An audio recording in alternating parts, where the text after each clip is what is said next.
Assalamualaikum warahmatullahi wabarakatuh. Hari ini kami kelompok 1 akan mempresentasikan hasil diskusi kami tentang teori kebenaran. Sebelumnya, saya akan memperkenalkan diri saya dan teman-teman kelompok saya. Saya Kurniawan. Perkenalkan, saya Anissa Faradila. Saya Muhammad Fahmi Akbar. Saya Rahmada Mayanti. Ya, mungkin langsung saja kita langsung beranjak ke slide pertama.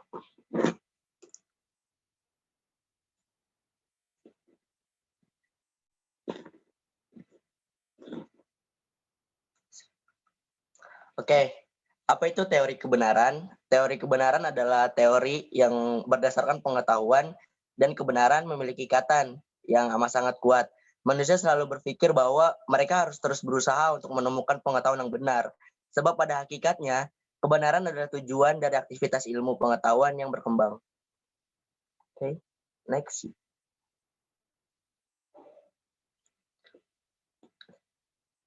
Telah epistemologi terhadap kebenaran membawa orang kepada sesuatu kesimpulan bahwa perlu dibedakan ada 3 jenis kebenaran, yaitu yang pertama, kebenaran epistemologis adalah kebenaran yang berhubungan dengan pengetahuan manusia.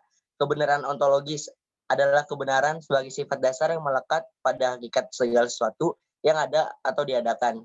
Yang terakhir ada kebenaran semantis, yaitu kebenaran yang terdapat serta melekat dalam tutur kata dan bahasa.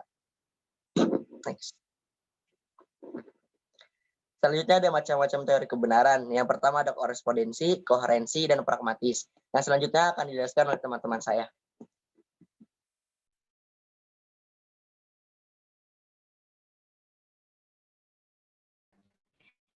Pertama, teori korespondensi.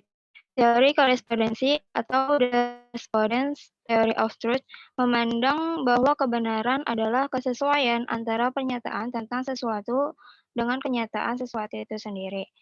Contohnya, Universitas Negeri Jakarta terletak di Rawamangun, Jakarta Timur. Bandung ada di Jawa Barat. Next.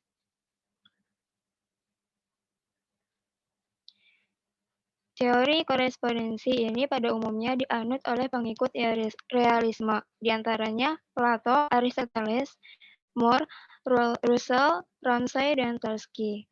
Teori ini dikembangkan oleh Bertrand Russell 1872 sampai 1970. Seseorang bernama Carl Rogers berpendapat bahwa keadaan benar ini terletak dalam kesesuaian antara esensi atau arti yang kita berikan dengan esensi yang terdapat dalam objeknya.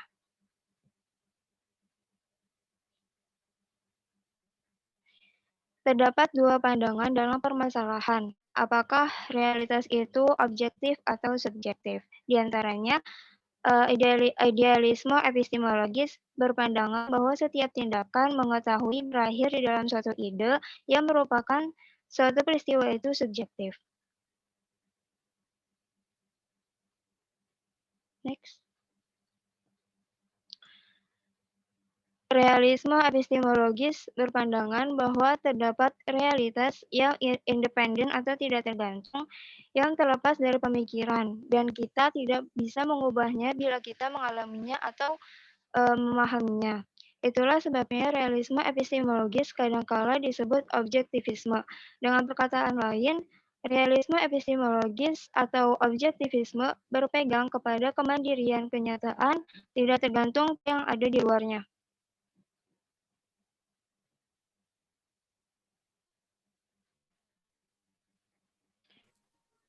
Selanjutnya adalah teori koherensi. Jadi, teori koherensi atau konsistensi, the consistence or coherence theory of truth, memandang bahwa kebenaran ialah kesesuaian antara suatu pernyataan dengan pernyataan-pernyataan lainnya yang sudah lebih dahulu diketahui, diterima, dan diakui sebagai kebenaran.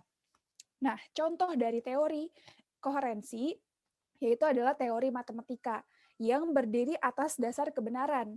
Nah, sebelum jadi matematika, semuanya ini bermula dari aksioma, yang kemudian disusun lagi menjadi suatu teorema.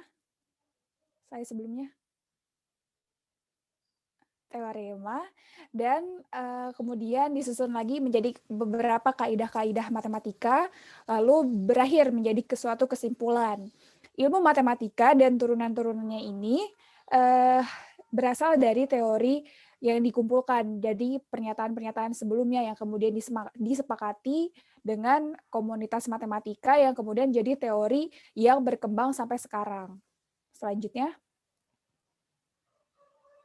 Nah, menurut teori ini, kebenaran itu tidak dibentuk atas hubungan antara putusan, judgment, dengan sesuatu yang lain, yaitu fakta atau realitas, tetapi atas hubungan antara putusan-putusan itu sendiri dengan perkataan lain, kebenaran ditegakkan atas hubungan yang baru itu dengan putusan-putusan yang lainnya yang telah kita ketahui atau akui kebenarannya terlebih dahulu.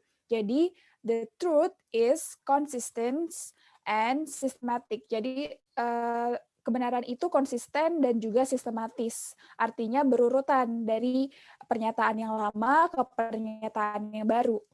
Selanjutnya. Jadi, suatu proposisi itu cenderung benar jika proposisi itu koheren atau saling berhubungan, saling berkesinambungan dengan proposisi lain yang benar. Kepastian mengenai kebenaran sekurang-kurangnya memiliki 4 pengertian, di mana satu keyakinan tidak dapat diragukan kebenarannya sehingga disebut pengetahuan. Jadi yang pertama itu harus bersifat psikologis, bersifat logis, menyamakan kepastian dengan keyakinan yang tidak dapat dikoreksi, dan kemudian pengertian akan kepastian yang digunakan dalam pembicaraan umum, di mana hal itu diartikan sebagai kepastian yang didasarkan pada nalar yang tidak dapat diragukan atau dianggap salah. Nah, selanjutnya.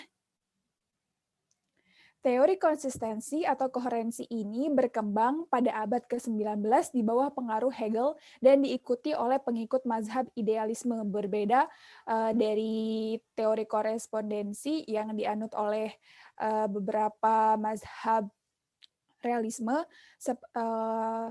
Teori konsistensi ini biasanya diikuti oleh beberapa filsuf Britania Raya, F.M. Bradley, dan juga idealisme epistemologi ini berpandangan bahwa objek pengetahuan atau kualitas yang kita serap dengan indera kita itu tidaklah berwujud terlepas dari kesadaran tentang objek tersebut.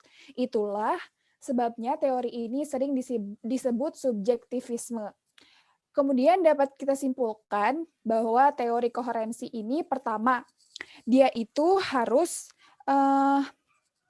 berpegang dari beberapa pernyataan sebelumnya. Dan teori ini dinamakan teori justifikasi, yang artinya harus ada penyaksian-penyaksian pembenaran oleh putusan-putusan sebelumnya yang sudah diketahui, diterima, dan juga ditetapkan kebenarannya gitu. Jadi bisa kita simpulkan bahwa suatu teori itu dianggap benar apabila tahan uji atau testable. Artinya, apabila suatu pernyataan atau teori itu bertentangan dengan data yang baru, maka teori itu tertolak atau refutable. Dan kalau itu cocok dengan teori yang lama, artinya teori ini dapat semakin diperkuat atau corroboration, seperti itu. Selanjutnya.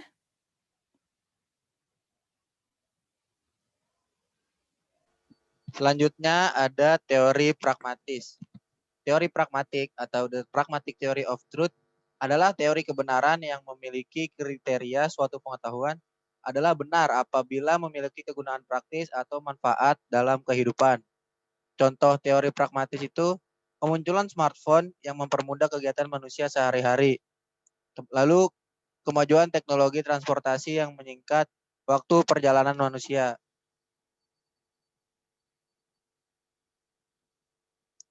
Menurut William James, ide-ide yang benar adalah ide-ide yang dapat kita serasikan, kita umumkan berlakunya, kita kuatkan, dan kita periksa. Sebaliknya, ide yang salah ialah ide yang tidak demikian. Oleh karena itu, tidak ada kebenaran mutlak.